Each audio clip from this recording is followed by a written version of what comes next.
हमारा डेली का सर जो स्टडी का रूटीन है ना वो फिक्स होना चाहिए। हुँ, लाइक कि हमें अगर मॉक करना है एक, तो समहाउ हम 1 घंटा अपना निकालें, 1 घंटा हुँ, उसके एनालिसिस के निकालें, हुँ, तो 2 घंटे हमको निकालना है। वो हमें कैसे मैनेज आउट करना है अपने पूरे जॉब के शेड्यूल में, वो हमारे ऊपर है। बहुत सारे जो मैंने दोस्त देखे हैं जो गलती करते हैं, वो ये करते हैं कि मुझे इस टीचर का समझ आ रहा है, उस टीचर का नहीं समझ आ रहा। इनकी टेक्निक समझ आ रही है, उनका पढ़ाया हुआ नहीं समझ आ रहा। हुँ, आपको मैथ समझनी है। यस, मैथ समझ आ जाए तो कोई किसी भी तरीके से पढ़ाए, हुँ, आपको पता चलना चाहिए कि इन्होंने एग्जैक्टली करा क्या है। करा क्या है? कि अगर 200 वैकेंसीज हैं तो 200 स्ट्रेटेजीज होती है एक एग्जाम को क्लियर करने की। एग्ज़ैक्टली। तो हर किसी से सीखो हुँ, और फिर अपने आप को देखो कि क्या ये मेरे लिए सूटेबल है या नहीं, और मेरे अंदर क्या कमियां हैं। Exactly.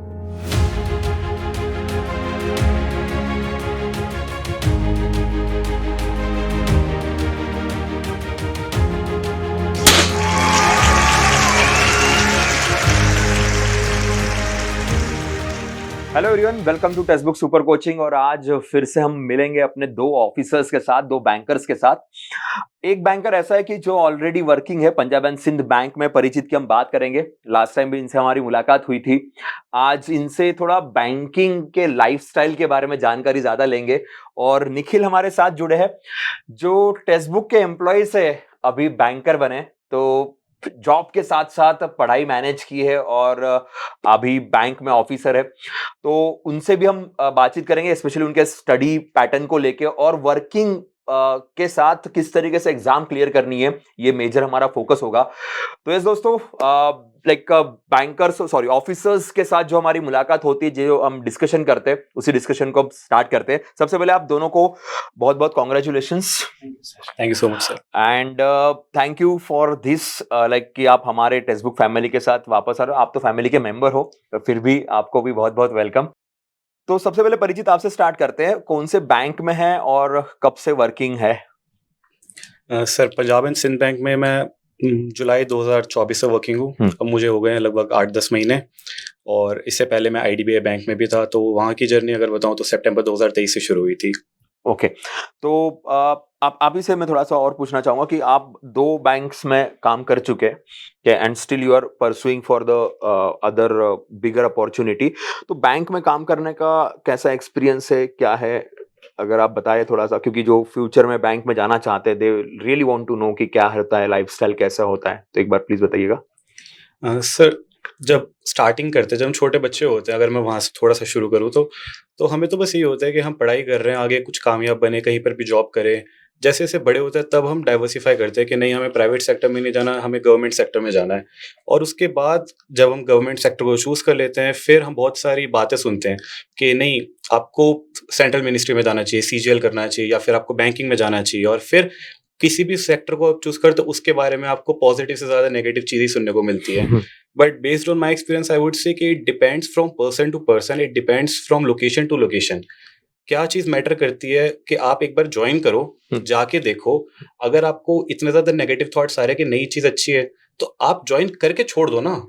Again you are back to square one. Yes. लेकिन एक बार जाकर देखो तो सही, क्या पता वो चीज़ आपके लिए बहुत अच्छी हो। इन दी एंड मेरे को लगता है कि 3 चीज़ें जो मैंने सोची थी, कि अगर 3 चीज़ें आप में से एक भी चीज़ मिल जाती है, तो शायद आप वहाँ पर रुकना चाहो।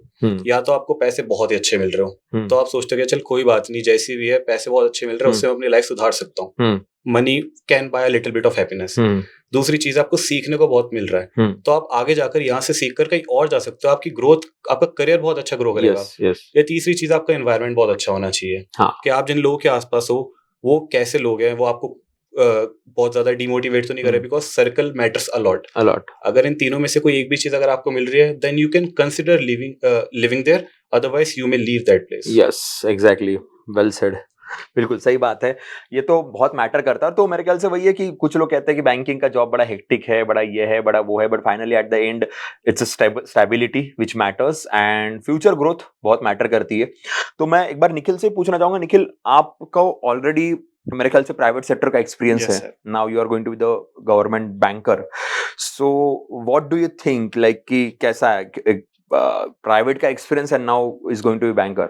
सर, जैसा मैंने बैंक के बारे में सुना है कि हाँ, एसबीआई में बहुत सारा वर्कलोड होता है। पीओ, अगर एसबीआई पीओ क्लियर हो रहा है और आईबीपीएस पीओ, तो आप प्रेफर करोगे IBPS PO, बट वो डिपेंड्स है कि आपको कहाँ पे पोस्टिंग मिलती है, आपके साथ में जो कॉलीग्स हैं वो कैसे हैं। अब जैसे मैं अभी टेस्ट बुक में एम्प्लॉय हूँ, तो जो मेरे कॉलीग्स हैं, भले ही अगर वर्कलोड ज़्यादा है, बट एक म्यूचुअल कोऑपरेशन है कि हमें ना मिल बांट के कर लेते हैं। किसी दिन मुझे कुछ काम है तो मेरे जो टीममेट्स हैं वो उस वर्क को हैंडल कर लेंगे, ऐसा हाईलाइट नहीं होता वो चीज़। तो है ना, जो कलीग्स हैं और वर्क प्लेस है ना, वो बहुत मैटर करता है।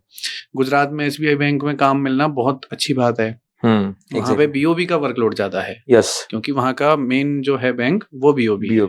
राजस्थान में आपको BOB मिलता है SBI के कंपैरिजन में, तो SBI का वर्कलोड ज़्यादा है, तो वो डिपेंड्स करता है, ऐसा नहीं स्टेट वेरी करेगा। बैंक ऑफ महाराष्ट्र को कुछ लोग बोलते हैं कि नहीं, मेरा भी फ्रेंड का हुआ है एंड मैंने उसको कन्विंस किया कि नहीं तुम BOM ज्वाइन कर लो, वो SBI क्लरिकल में वर्किंग है। किसी ने उसको सजेस्ट कर दिया BOM एम्प्लॉय ने कि नहीं यहाँ का माहौल अच्छा नहीं, कि यार ऐसा नहीं है भाई, तुम्हारा डिपेंड है ना कि तुम किस ब्रांच में जा रहे हो, तुमको कॉलीग्स कैसे मिलते हैं और तुम उस प्रेशर को कैसे कंसीव करते हो। लाइक है ना कि हम जबरदस्ती काम में ऐसे कर रहे हैं कि हमसे मैनेज नहीं हो पा रहा, तो क्यों करना, थोड़ा सा स्मार्ट प्ले हमको सीखना चाहिए। और अब हम इस स्टेज पे हैं कि हम ऑफिसर्स हैं, तो हमें ये क्वालिटी होनी चाहिए। इतना सब कुछ हम करके आए हैं तो वो हो भी जाता है मैनेज। एग्जैक्टली।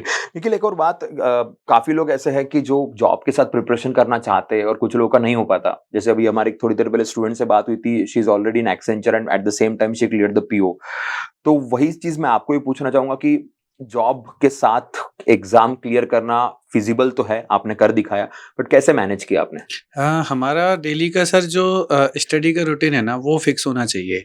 लाइक कि हमें अगर मॉक करना है एक, तो समहाउ हम 1 घंटा अपना निकालें, 1 घंटा उसके एनालिसिस के निकालें, तो 2 घंटे हमको निकालना है। वो हमें कैसे मैनेज आउट करना है अपने पूरे जॉब के शेड्यूल में, वो हमारे ऊपर है। अगर हम 9 to 6 का जॉब कर रहे हैं, अगर उस 6 के जॉब को हम 10 बजे तक लेके बैठे रहेंगे, तो हमको कहीं ना कहीं पढ़ाई में कॉम्प्रोमाइज़ करना पड़ेगा। तो वो थोड़ा खुद को रखना है कि अगर 6 बजे ऑफिस से आ गए तो 7 बजे 8 बजे तक हम फ्री होके 8 से 10 2 घंटे दे दें। पता चले कि आज थकान हो रही है, डेली अगर थकान ही होती रहेगी तो हम पढ़ नहीं पाएंगे। एग्जैक्टली। तो कहीं ना कहीं थोड़ा सा खुद को उस चीज के लिए प्रिपेयर रखना है कि मुझे 8 बजे तक अपना ऑफिस खत्म करके घर पहुंच के और 8 से 10 2 घंटे पढ़ाई करनी है। देन मैं सो जाऊंगा, सुबह ऑफिस का काम कर लूंगा, वापस से 2 घंटे। तो अगर ये कंसिस्टेंसी रहती है ना, तो हम निकाल सकते हैं। ओके, तो ये जो 2 घंटे इज इट इनफ और we need to like basics हैं। अगर हम बैंकिंग की बात करें तो प्री है, मेंस है, देन इंटरव्यू। टॉपिक्स वही हैं प्री में और मेंस में, बस एक क्वेश्चन के लेवल का फर्क आ जाता है। वेरिएबल है, जैसे बोट एंड स्ट्रीम की बात करें कि 16 किलोमीटर पर आवर की स्पीड थी, अब वो T+4 किलोमीटर पर आवर की स्पीड हो जाएगी। वेरिएबल चेंज हो जाएंगे, फॉर्मूला बेसिक तो वही है ना, कैलकुलेशन कैसे करनी है वो भी वही है। तो एक बार बेसिक पढ़ लो, उसके बाद आप धीरे धीरे केवल मॉक्स पे भी अगर रिलाई करोगे, धीरे धीरे अपना बस फोकस ही होना चाहिए जो मैं कर रहा हूँ वो परफेक्ट हो। डेली एक मॉक का मतलब, अगर वो एक मॉक परफेक्ट है तो आप रिलीव हो सकते हो कि बाकी टाइम में चिल कर सकता हूँ। ओके, वो है फाइन। एक बार मैं परिचित आपसे पूछना चाहूंगा कि अभी बैंकिंग का जॉब तो आपका चल रहा है, पर साथ में you are pursuing for RBI also, you are focusing on the officer level also. So is it possible that with the banking job preparation हो सकती है और हो पाती है? सर, जिस तरीके से अभी निखिल ने भी बताया कि अगर आपके फाउंडेशन बहुत स्ट्रांग है ना, तो वो चीज़ बहुत ज़्यादा हेल्प करता है। लाइक मैंने लास्ट टाइम जब प्रैक्टिस कर रहा था तो वो जुलाई 2023 था, क्योंकि उस टाइम तक मेरी जॉब नहीं लगी थी। बट उसके बाद से जब जॉब लगी तो उसके साथ साथ क्वांट रीजनिंग एक ऐसी चीज है जो कि आप विदाउट प्रैक्टिस भी ना, अगर आपके फाउंडेशन स्ट्रांग है तो आप कर सकते हो उसको। बस एक करंट अफेयर्स जो होता है उसको आपको करंटली रिवाइज करना होगा। तो वही मेरे हिसाब से तो फाउंडेशन स्ट्रांग होनी चाहिए। फाउंडेशन अगर क्लियर, फॉर एग्जांपल अगर मैं मैथ्स की बात करूं तो मैथ्स एक ऐसा सब्जेक्ट है जिसको आपको समझने की बहुत ज्यादा जरूरत है। बहुत सारे जो मैंने दोस्त देखे हैं जो गलती करते हैं, वो ये करते हैं कि मुझे इस टीचर का समझ आ रहा है, उस टीचर का नहीं समझ आ रहा, इनकी टेक्निक समझ आ रही है, उनका पढ़ाया हुआ नहीं समझ आ रहा। आपको मैथ समझनी है। मैथ समझ आ जाए तो कोई किसी भी तरीके से पढ़ाए, आपको पता चलना चाहिए कि इन्होंने एग्जैक्टली करा क्या। जो आपके दिमाग में वो चीज अपने आप इमेजिनेशन की तरफ बन जानी चाहिए। मैथ्स हो गए, फिजिक्स हो गई, ये जो सब्जेक्ट होते हैं सारे आपके दिमाग में चलने चाहिए। वो सबके लिए पॉसिबल भी नहीं है और सारे उस हिसाब से बने भी नहीं है। लेकिन भाई अपनी कमियों को तराशना आना चाहिए अच्छी तरह से, क्या एग्जैक्टली है। मैंने एक स्टूडेंट का इंटरव्यू देखा था जिन्होंने लास्ट ईयर क्लियर करा था। उन्होंने बताया था कि अगर 200 वैकेंसीज हैं तो 200 स्ट्रेटेजीज होती है एक एग्जाम को क्लियर करने की। एग्जैक्टली। तो हर किसी से सीखो और फिर अपने आप को देखो कि क्या ये मेरे लिए सूटेबल है या नहीं, और मेरे अंदर क्या कमियां हैं। एग्जैक्टली। अब जैसे टेक्स्ट बुक के मॉक्स की बात करी जाए तो बेस्ट थिंग जो है वो ये बताता है कि पर्टिकुलर क्वेश्चन को आपने सॉल्व करने में कितना टाइम लिया, क्या वो बाकियों के हिसाब से नॉर्मल था, ज्यादा था या कम टाइम था। तो आप उस पर्टिकुलर क्वेश्चन से उस पर्टिकुलर टॉपिक को देख सकते हो कि यहाँ पर मैं कहाँ फंस रहा हूँ। वो चीज बहुत ज्यादा जरूरी है आपको पता करनी, क्योंकि आपको पता है स्ट्रेंथ आपकी ये ठीक है, वीकनेस अब आपको वीकनेस को भी अपने स्ट्रेंथ में कन्वर्ट करना है। तो ये बस स्टेप बाय स्टेप प्रोसेस है, और ये है कि जल्दबाजी की राह मत देखो, हर किसी को सक्सेस अपने अलग टाइम पर मिलता है। ट्रस्ट द प्रोसेस और वो चीज होगी। तो बस ये बताना चाहूंगा। एग्जैक्टली, सब्जेक्ट को अंडरस्टैंड करना बहुत जरूरी है। बहुत लोग वही गलती कर देते हैं कि it's not for the entertainment, it's for the actually to clearing the exam and making the career. एक बार निखिल से पूछना चाहूंगा, निखिल आप पढ़ाते भी है, आपने पढ़ाया भी है, सो आई गेस रीजनिंग, राइट? सो उसका कितना हेल्प हुआ है आपको? रीजनिंग का सर, जब मैं नहीं पढ़ाता था और अब पढ़ाता हूँ, तो उसका ये है कि मेरा जो स्पीड है उसमें भी काफी चेंज आया। अभी जब मैं पढ़ाने जाता हूँ तो बच्चों के लिए नए नए क्वेश्चंस, अगर कोई डाउट पुटअप होता है तो उसका रिप्लाई क्या करना है, वो सारी चीजें माइंड में लेके जानी पड़ती है ना, तो उसके लिए हम प्रिपेयर रहते हैं। तो सेम चीज पेपर में है कि कैसा पेपर आ जाएगा, कैसा क्वेश्चन आएगा, कैसी पजल दे देगा, कोई फिक्स नहीं है, कुछ भी पूछ सकता है। तो उसके लिए माइंड ज्यादा प्रिपेयर रहता है कि हम सेट हैं कि हाँ हमारा होना है, ये तो करना है। तो उसके लिए माइंड प्रॉपर है ना, उस शेप में आ जाता है। बिना प्रिपरेशन का ऐसा मानो कि हम जाते हैं लाइट मूड से जा रहे हैं कि चलो होगा सो देखा जाएगा, पर जब ऐसा होता है ना कि नहीं, अगर वहां नहीं जवाब दिया गया तो खुद के ऊपर आ जाएगी। एग्जैक्टली। तो वो मैं माइंडसेट पेपर में लेके जाता हूँ कि अगर पेपर आया है तो मतलब क्वेश्चन सामने देखा, करना है, तो वो एटीट्यूड लेके जाता है ना, तो हो भी जाता है। Yes, right. यार एक चीज ना आप दोनों से पूछना चाहूंगा, क्योंकि आप एग्जाम अभी दे भी रहे हो और फ्यूचर में भी दोगे। GA is creating a chaotic situation for many students these days, like काफी परेशानी हो रही है। तो आप क्या बताना चाहोगे कि लाइक पैटर्न चेंज वाला इशू आ रहा है, या फिर पढ़ाई का कुछ इशू आ रहा है, या फिर डायरेक्टली बहुत सारे लोग आजकल आईबीपीएस को ही ब्लेम कर रहे हैं for this? So what do you think, like being a selected people? ऐसा नहीं है सर, अगर है ना कंसिस्टेंसी है। जनरली क्या होता है, ऐसा प्रेजुडिस है कि 3 महीने की करंट्स पढ़ लो और हो जाएगा। अभी एसबीआई क्लरिकल के मेंस की बात करें, मैंने पेपर देखा फर्स्ट शिफ्ट का, तो उसमें दिसंबर की जीके पे पूरा फोकस कर दिया। अभी चल रहा है 10 अप्रैल को अगर पेपर हुआ है, जनवरी फरवरी मार्च की स्टूडेंट प्रिपरेशन करके आया, उन्होंने दिसंबर का पूछ लिया, तो वो एकदम आउट ऑफ दी बॉक्स हो गया। बट ऐसा आईबीपीएस ने, एसबीआई ने कहीं नहीं बोल रखा ना कि 3 महीने 6 महीने। ऐसा किसी ने बोला नहीं है। जनरली हम ये है कि पेपर जब फॉर्म आता है ना, उस टाइम पे हम पढ़ना चालू करते हैं। हाँ, ये जो माइंडसेट है ना, ये थोड़ा सा चेंज करना पड़ेगा। बाकी चीजों में एक बार को चल सकता है, बट जीए में नहीं चल सकता। जीए आप अगर एसबीआई पीओ लास्ट अगली साल का भी निकालना चाहते हो ना, आज से चालू कर दो, तो माइंड में एक है ना बेस बनता चला जाएगा, उन चीजें इजी हो जाती हैं समझने के लिए। डेफिनेटली। यस परिचित। सर 2 तरीके के जो स्टूडेंट्स होते हैं, एक तो जिन्होंने बिल्कुल स्टार्ट ही करा है, तो राइटली सेट जिस दिन से शुरू करा है उसी दिन से आप पढ़ना शुरू करो। और करंट अफेयर्स तो ऐसी चीज है कि जितना ज्यादा उसे पकाओगे उतनी मीठी खीर बनेगी। बिल्कुल सही बात है। और उसको अच्छे से बहुत ज्यादा डीप में जाकर पढ़ो। बेसिकली इतना भी डीप में नहीं जाना है जो हमारे से रेलेवेंट ना हो, लेकिन एक छोटा सा स्ट्रेटेजी जो मैं अपनाता हूँ कि मैं जो भी वर्ड पढ़ रहा हूँ मुझे उसका मतलब पता होना चाहिए। Exactly. Because that will not just help me in mains but also in the interview. क्योंकि इंटरव्यू में एक वर्ड आपने गलत बोल दिया और वहां से आपकी पूरी गेम पलट सकती है। तो एक अच्छा भी चीज लगती है, आपको भी अंदर से कॉन्फिडेंस आता है कि जो चीज मैं किसी को बता रहा हूँ क्या वो चीज मुझे पता है क्या है। और इसके अलावा तो बस रिवीजन है। और जिन बच्चे ऑलरेडी जो काफी टाइम से प्रिपेयर कर रहे हैं, क्वांट, रीजनिंग, इंग्लिश आप सिर्फ हफ्ते में 1-2 मॉक भी दोगे, अगर एग्जाम में टाइम है तो भी चलेगा, बट करंट अफेयर्स को साथ में लेकर चलो। क्योंकि एक जो मेरे लिए सबसे बढ़िया जो एक हिटिंग पॉइंट था, क्योंकि पहले मुझे करंट अफेयर्स मेरे को लगता है किसी को भी नहीं पसंद होता बचपन में तो लेकिन मेरे को जो सबसे चीज बढ़िया लगती थी कि जब मैं पढ़ना शुरू करता था और फिर जब मैं किसी बड़े लोगों के साथ बैठा हूँ, मेरे से उम्र में बड़े या फिर जो ज्यादा इंटेलेक्चुअल है, तो I was able to provide my inputs on that topic. तो वो चीज बड़ी अच्छी लगती थी कि अब इतने समझदार लोगों के साथ मैं भी कुछ 2 बातें कर पा रहा हूँ, तो वो चीज बहुत अच्छी लगती थी। वो अपने आप में बहुत ज्यादा एक सेल्फ ड्राइविंग फोर्स कह सकते हैं जी। तो वही था, एक इनर फोर्स लगती थी। तो फिर आप जब बड़े होते हो तो आप खुद से पढ़ने की कोशिश करते हो, क्योंकि आपको पता चलता है चीजें क्या है। बचपन में तो जबरदस्ती आपको पढ़ाया जाता है, फिर अपने आप जब मन करता है तो फिर आपको अंदर से जब वो एक चाह निकलती है तो और अच्छे से ही पढ़ाई होती है। तो एक और चीज इसके बारे में पूछना चाहूंगा कि न्यूज़पेपर पढ़ना कंपलसरी है या फिर नॉर्मल नोट से भी हो जाएगा? सर कंपलसरी और नॉर्मल नोट्स वाली बात पर तो मैं मानता नहीं। मैं बस ये मानता हूँ कि आपको भीड़ का हिस्सा बनना है या फिर भीड़ से अलग रहना है। भीड़ का हिस्सा बनना है तो दुनिया भर की चीजें हैं जो लोग कर ही रहे हैं, कर ही लो। लेकिन अगर आपको एक्चुअली अलग बनना ही है, हाँ भीड़ से हटना ही है और आपको 1% वाले क्लब में आना ही है, तो वही चीज़ है कि आपको जो चीज़ पढ़ रहे हो उसका मतलब पता होना चाहिए। न्यूज़पेपर तो डेफिनेटली हेल्प करता ही है। यस इनफैक्ट आज के टाइम में भी जितना मर्जी एक होक्स बना हो आईबीपीएस को लेकर, अगर कोई बच्चा सिंसियरली न्यूज़पेपर पढ़ता है, सिर्फ न्यूज़पेपर पढ़ता है, कोई भी चीज़ और नहीं, तो भी वो कट ऑफ इजीली क्रॉस कर सकता है 100%, अगर वो सिंसियरली न्यूज़पेपर पढ़ता है तो। Very good.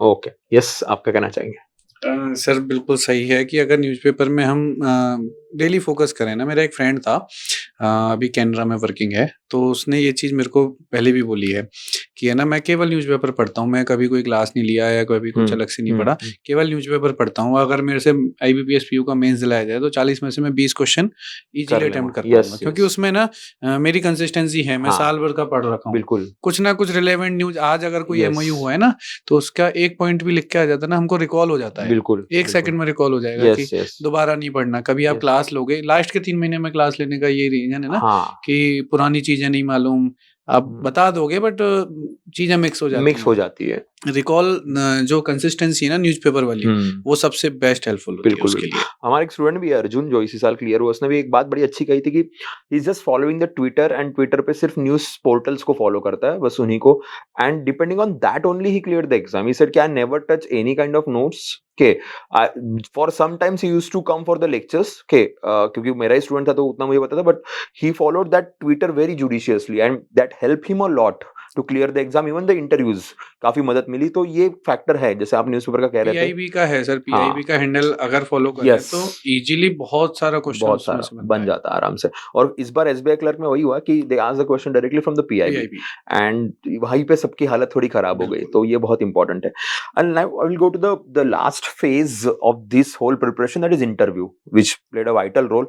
और काफी स्टूडेंट्स को उसका डर होता है, काफी स्टूडेंट्स के दिमाग में एक मिथ होता है, तो थोड़ा सा उस पे ऊपर बात कर लेते हैं। एक सबसे बड़ा मिथ है कि इंग्लिश में बात करनी है, नहीं। सो वही से स्टार्ट करते हैं। ये आपने ऑफ कोर्स वो तो है, बट एक बार वो आप निकाल दीजिए डर सबसे। जैसे मैंने 2 टाइम इंटरव्यू दे रखा है, और मेरा इंटरव्यू एक्सपीरियंस दोनों टाइम का बहुत अच्छा रहा। एक बार 6 मिनट 7 मिनट का था, इस साल 12 मिनट का था। लैंग्वेज बैरियर है ही नहीं, इवन वो डायरेक्टली फर्स्ट क्वेश्चन भी आपको पूछ लेंगे, बेटा आपका नाम क्या है, कहाँ से हो, है ना, ओके वेयर। तो आप है ना अपना जेन्युइन रखो, ऐसा नहीं कि आप वो हिंदी में पूछ रहे हैं और आप इंग्लिश में रिप्लाई कर रहे हो, तो वो एक ऐसा लगेगा कि आप है ना अपनी लैंग्वेज का डोमिनेशन दिखा रहे हो वहाँ पे। वो जिस लैंग्वेज में कंफर्टेबल है ना, आप उसमें उनसे बात कीजिए, और लैंग्वेज का इशू नहीं है। इवन राजस्थान की बात नहीं करें, राजस्थान, हरियाणा, चंडीगढ़, पंजाब, और क्या नाम है, गुजरात में जाएंगे, मध्य प्रदेश में जाएंगे, यहाँ पे भी हिंदी में काफ़ी बात होती है। जो वहाँ की नेटिव लैंग्वेज है ना, वो उसमें ही जनरली बात करते हैं। 700 में से कोई 7 बच्चे, 10 बच्चे, 20 बच्चे ऐसे होंगे जिनका थ्रू आउट इंग्लिश में इंटरव्यू होता है, तो 90% स्टूडेंट्स ऐसे हैं जिनका हिंदी मिक्स चलता है। ओके। तो ऐसा कोई बैरियर नहीं है, जो मैंने देखा है 2 से 3 साल में, ऐसा तो कोई बैरियर नहीं है वहाँ पे। ओके। आपका इंटरव्यू कैसा था इस बार? क्या-क्या सवाल पूछे गए आपको? इस बार मेरा इंटरव्यू सर, जैसे मैंने उनको बताया कि मैं रीजनिंग पढ़ाता हूँ, तो उन्होंने डायरेक्टली मेरे से क्वेश्चन ये पूछा कि अच्छा आपने कितने का अटेम्प्ट करके आए हो? तो मैंने बताया, अपना अटेम्प्ट बताया कि मैं 131 का अटेम्प्ट करके आया हूँ। सो उन्होंने पूछा अच्छा कट ऑफ कितना जाता है? टॉपर के कितने मार्क्स आते हैं? तो उन्होंने मेरे से पेपर का पैटर्न पूछ लिया, पूरा मेंस में कितने नंबर का पेपर होता है, कितने सेक्शंस होते हैं, कितना टाइम मिलता है। तो मैंने उनको सारी चीजें बताई। 3 से 4 मिनट मेरा यही डिस्कशन उनसे चला। एक जो पैनल हेड थी, मैम थी, उनको काफी मजा आया। एक सर थे, वो भी काफी इंटरेस्ट लेके उसमें कि अच्छा इतनी कट ऑफ जाती है मैम, ऐसे परसेंटेज में निकाल रही है कि 66.5 कट ऑफ गई है 225 में से, इतनी कम कैसे जा रही है, तो बहुत गलत हो रहा है। टॉपर के कितने मार्क्स आते हैं? कि मैम अराउंड 120 के अराउंड मेंस में किसी का हाईएस्ट स्कोर होगा, अराउंड 120 होगा, इससे हाईएस्ट नहीं होगा। तो बस इतना ही कर पाते हैं मैम, यही नहीं हो रहा है। तो वो बहुत एक इंटरेस्टिंग पार्ट था, मतलब बिल्कुल ऐसा फन एनवायरनमेंट हो गया। That's good. मेरा पूछ रहे हैं कट ऑफ से 1 नंबर कम में कितने बच्चे जाते हैं, तो वो एक अच्छा था। फिर एक सारा अलग से आके बोलते हैं अब तुम्हारी बात है हो गई, तो इंटरव्यू चालू करें। तो बहुत ऐसा है ना, इजी गोइंग कर देते हैं आपके लिए। कभी भी ना प्रेशर फील नहीं होता। आप मन में प्रेशर मत लेके जाओ, तो आपको प्रेशर फील नहीं होगा। मेरे ख्याल से वो एक होता है ना कि इंटरव्यू के पहले हम बहुत एक्सपेक्टेशंस लेके जाते हैं कि मुझे ये पूछना चाहिए, ये पूछा तो मेरा ये रहेगा, एंड ये सब खराब कर देता है। दूसरों की चीजों पे ना जाके ना, खुद के बारे में थोड़ा डीप डाइव लगा लो एक बार कि मैं क्या हूँ, कैसे हूँ और कहाँ से हूँ, तो आप सर्वाइव कर जाओगे। और सर्वाइव क्या, यूँ मानो कि टॉप कर जाओगे टॉप वहाँ कर पे। जाओगे। यस, एक और चीज़ है निखिल, बैंकिंग अवेयरनेस की अगर चीज़ें नहीं आ रही है और सपोज़ नहीं आ रहा है, so is it really that much impacting?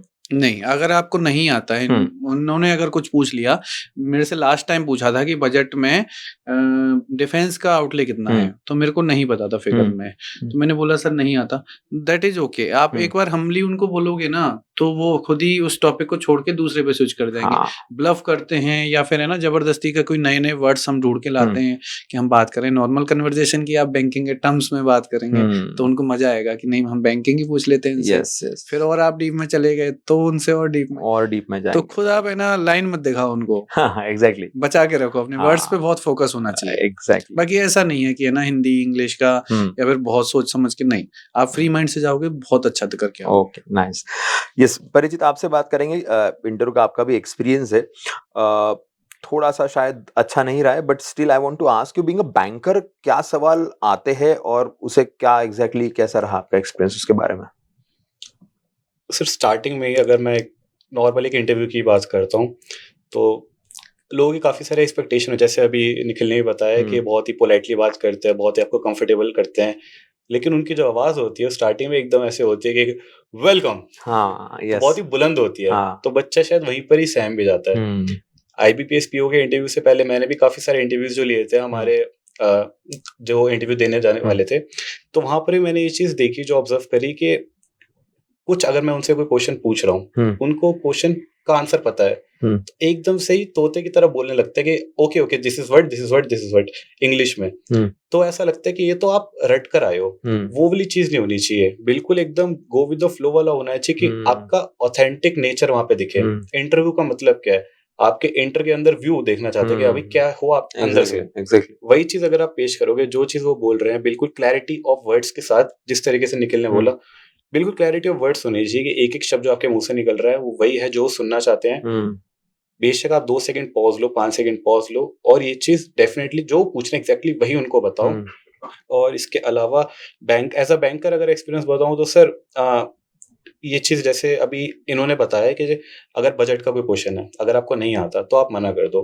Similarly अगर कोई भी, अगर आपके प्रोफेशन से रिलेटेड भी कोई क्वेश्चन आता है, अगर आपको नहीं आता कोई बात नहीं, आप उन्हें मना कर दो, क्योंकि बैंकिंग अपने आप में इतनी वास्ट फील्ड है कि आप किसी भी बैंकर को सारी बैंकिंग की चीजें नहीं आ सकती है। Exactly. And what they are actually seeing is your willingness to learn.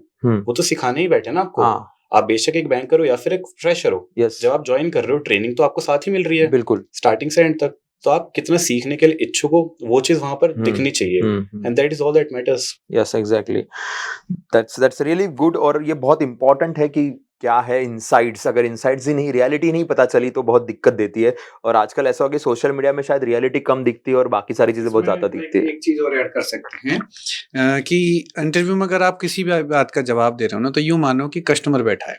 हाँ, आप ये मत सोचो कि वो कोई पढ़ा लिखा बंदा बैठा है, वहां पे आप ये मानो कस्टमर बैठा है, और जैसे वो पूछ रहा है ना आपसे, उसको समझ में आना है आपकी भाषा से या नहीं आना। अगर आप जैसे कोई हिंदी में पूछा, आप इंग्लिश में रिप्लाई करते हो, तो वो सोचेंगे कि यार ये कस्टमर को तो ये वर्ड समझ नहीं आ रहे, ज्यादा टेक्निकल वर्ड्स यूज करेंगे, ज्यादा डीप नॉलेज में जाएंगे कि इतनी लैंग्वेज को लेंदी करने की क्या नीड थी भाई, उसको तो उल्टा कंफ्यूजन हो जाएगा। बिल्कुल बिल्कुल। तो ऐसे मानो कि हमारा बैंक में कस्टमर बैठा है, वो कोई लोन पास कराने, लोन की फाइल के पूछ ले, अकाउंट खुलवाने के लिए आया है, उस टाइप से ट्रीट करेंगे ना इंटरव्यूअर को भी, तो भी आपका काम हो जाएगा। That's good, that's good.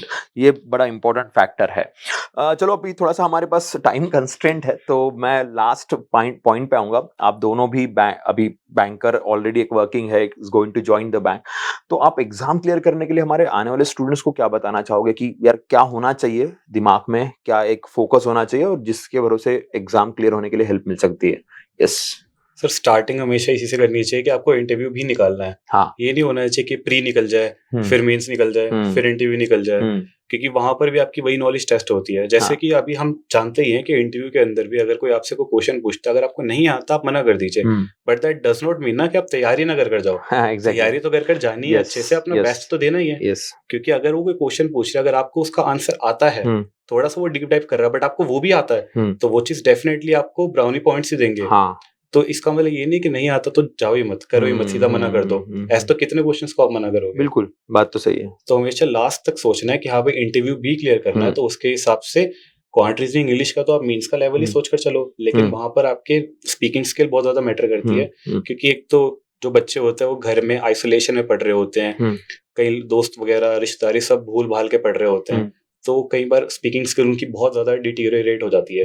तो वो चीज बहुत ज्यादा जरूरी है कि आप उस चीज को भी साथ साथ लेकर चलो, एक ओवरऑल एक्सपीरियंस लो। सिर्फ अपने आप को कंस्ट्रेंट मत रखो कि पढ़ना ही है, आप पढ़ाई कर रहे हो, सब कुछ अच्छा चल रहा है, आप सबको पता है किस तरीके से पढ़ाई करनी है, प्रोसेस को फॉलो करो, लेकिन थोड़ा चिल भी करो, कूल रहकर पढ़ाई करो, क्योंकि देखो life is very uncertain. Regrets नहीं रहने चाहिए भाई कि पढ़ाई वगैरह में लगे रहे, कुछ मजा ही नहीं करे जिंदगी में। हर दिन को एक गाना ना, जिंदगी का हर पल ऐसे जियो जैसे कि आखिरी हो। पढ़ाई भी उस हिसाब से करो, लेकिन मजे भी जब कर रहे हो वो भी उस हिसाब से करो, ज्यादा टेंशन मत लो, बस यही बताना चाहूंगा। यस निखिल, जैसे आपको अगर कभी भी एग्जाम की तैयारी चालू करनी है ना, तो पहले सबसे पहले उसका एग्जाम का एक बार पैटर्न देखो, प्रीवियस ईयर का एक ही पेपर देख लो भले ही, कि है ना उसमें क्या आता है। देन उसको है ना लाइबिलिटी मत समझना, कभी भी किसी भी सब्जेक्ट को लाइबिलिटी मत समझना, थोड़ा सा है ना इंटरेस्ट डेवलप करने का ट्राई करो, क्योंकि जिस दिन इंटरेस्ट डेवलप हो गया ना, आप उस सब्जेक्ट से प्यार करने लग जाओगे, फिर आपको वो बोरिंग नहीं लगेगी कि यार बहुत हो गया अब नहीं होगा।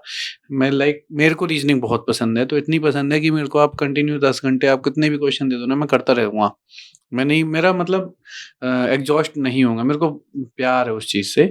तो थोड़ा सा ना इंटरेस्ट डेवलप करो, और जैसा बताया ना कि ये इंट्रोवर्ट वाला सीन मत ले आना कभी भी लाइफ में, क्योंकि बोलना भी आना चाहिए भाई। बैंक में जाके कस्टमर को कैसे प्रोडक्ट बेचोगे, एसएससी में जाके किसी भी कस्टम में लग गए, किसी भी मिनिस्ट्री में लग गए, आप कैसे वहां पे डील करोगे। तो यह ना कि तैयारी कर रहे हो पर मी टाइम होना चाहिए, आधा घंटा 1 घंटा ना मी टाइम निकालो, फ्रेंड्स हो तो ठीक, घर में हो, लोगों से बात करो, 4 चीजें नई सीखने को मिलती हैं। बिल्कुल बिल्कुल, एक्सपोजर बहुत मिलता है कि भाई ऐसे ऐसे और हो सकती है, कभी भी ग्रुप स्टडी का मौका मिल जाए। हाँ, रेगुलर अगर आपको नहीं पसंद, समटाइम्स कर लो कि है ना 4 तरीकों से क्वेश्चन सॉल्व करने के तरीके मिल जाएंगे, 4 तरीकों की रीडिंग स्किल्स। और प्रिपरेशन का तरीका हमेशा है ना 1000 लोगों में से पता चले एक का भी हमको सूट नहीं किया।